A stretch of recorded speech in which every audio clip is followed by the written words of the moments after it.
আজ তোমাদের আমি এক ভয়ঙ্কর অভিজ্ঞতার কথা তোমাদের শোনাবো। 31শে মে আমরা গিয়েছিলাম আদি কৈলাস দর্শন করতে।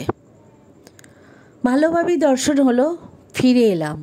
ফিরে এসেই শুনলাম যে লক্ষণপুরের কাছে ল্যান্ডস্লাইড হয়েছে।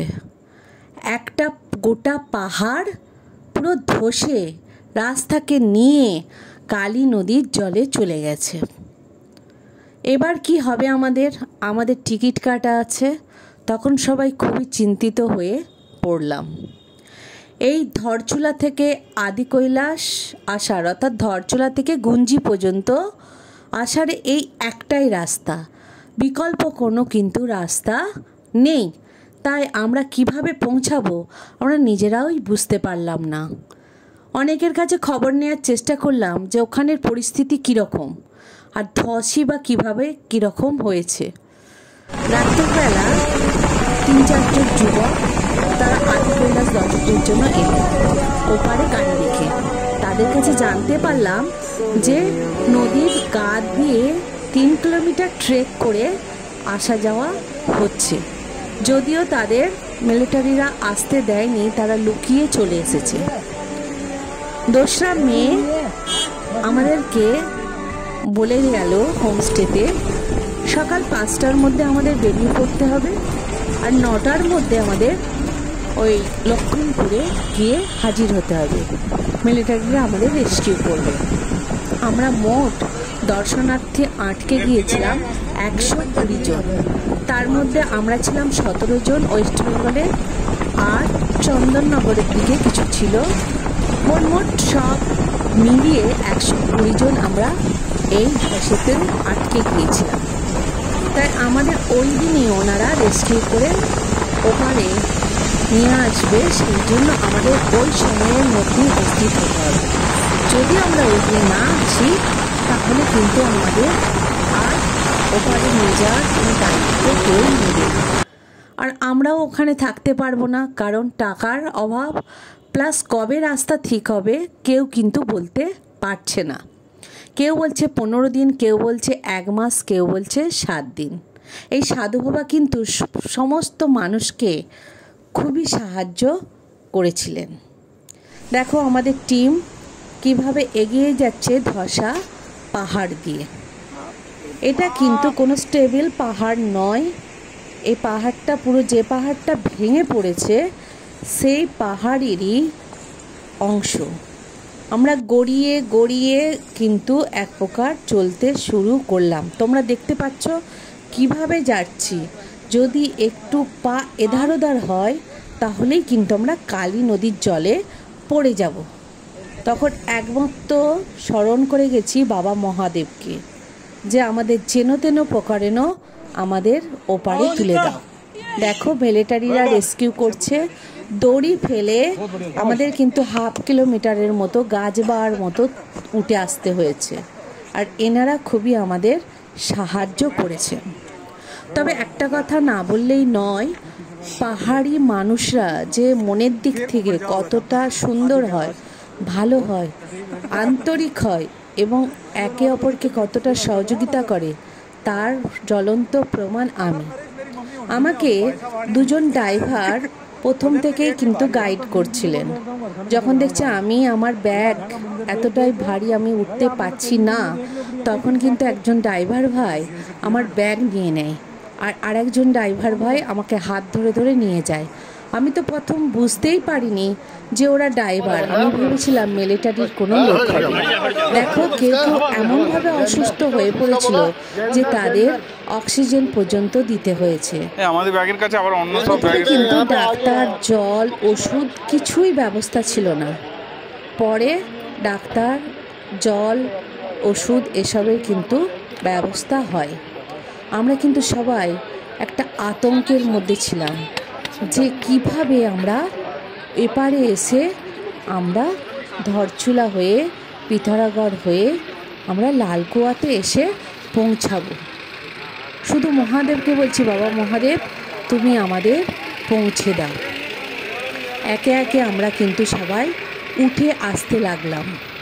কিন্তু যার উঠে আসতে সবচেয়ে কষ্ট হয়েছিল এবং আটকে ছিলেন ট্রলি ব্যাগের জন্য সে হচ্ছে আমাদের অনিমাস দা, এবং তার হাতেও প্রচণ্ডভাবে আঘাত লেগেছিল। সেই অনিমাস দা আর সন্তোষ দা দুজনে ওঠার পর এতটাই হাঁপাচ্ছিল, এতটাই তাদের কষ্ট হচ্ছিল, আমরা কিন্তু অনেকেই ভয় পেয়ে গিয়েছিলাম। দেখো অনিমেষ দা উঠছে, আমাদের অনিমেষ দা দেখো কি কষ্ট করে পাহাড় থেকে উঠে আসছে। এইরকমভাবে একে একে আমরা কিন্তু সবাই ওপরে উঠে এলাম মহাদেবের কৃপায়। এবার আমাদের কিন্তু গন্তব্য হবে ধরছুলাতে যাওয়া, এবং ধরছুলা থেকে আমরা সেদিন ঠিক করলাম, আমরা ঠিকঠাক ধরছুলায় মোটামুটি 2-2:30টার মধ্যে পৌঁছে গেলাম। আর ধরছুলা থেকে আমরা তারপর পিঠাগড় গেলাম মোটামুটি সন্ধ্যে 6টা 6:30টার সময়। সেই দিন ওখানে আমরা রাত্রিতে থেকে সকালবেলা 8:30টার সময় আমাদের গাড়ি স্টার্ট করলো লালকুয়ার উদ্দেশ্যে।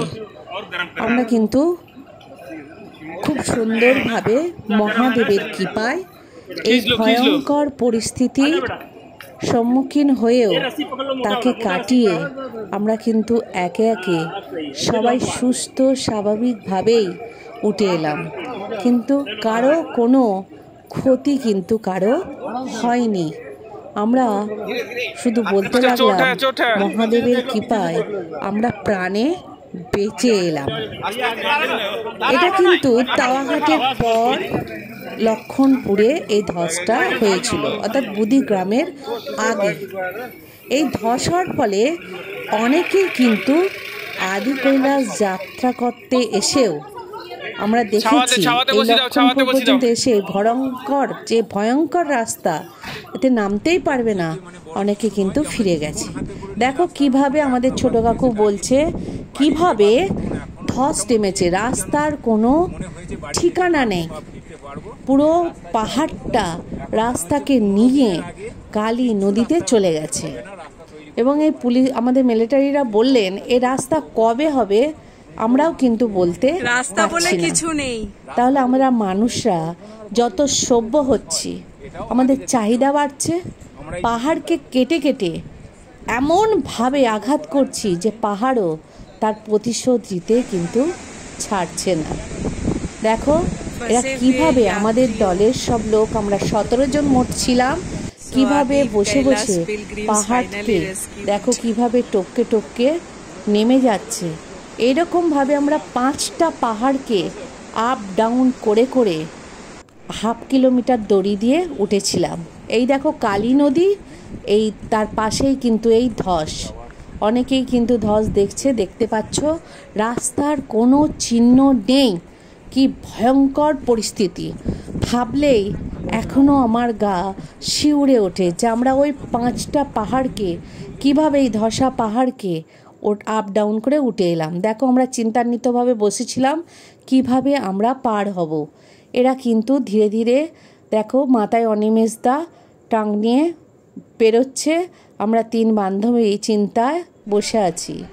এই হচ্ছে আমাদের কালী নদী। তো এটা হচ্ছে কালী নদী।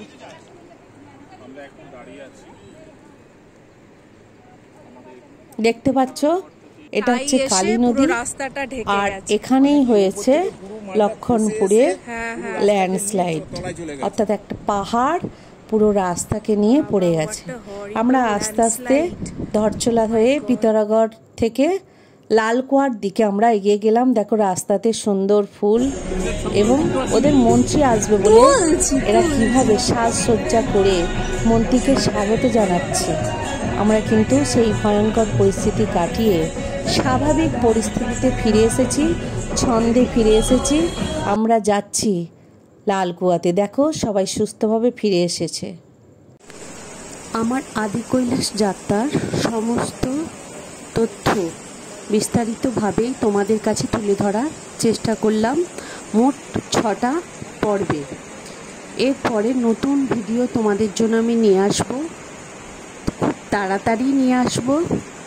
আদি কৈলাস যাত্রা এখানেই শেষ। আমি ধসের যে সম্মুখীন হয়েছিলাম সেটা দিয়েই আমার 6 নম্বর পার্ট শেষ করলাম। তোমরা আমার সাথে থেকো, পাশে থেকো, সহযোগিতা করো।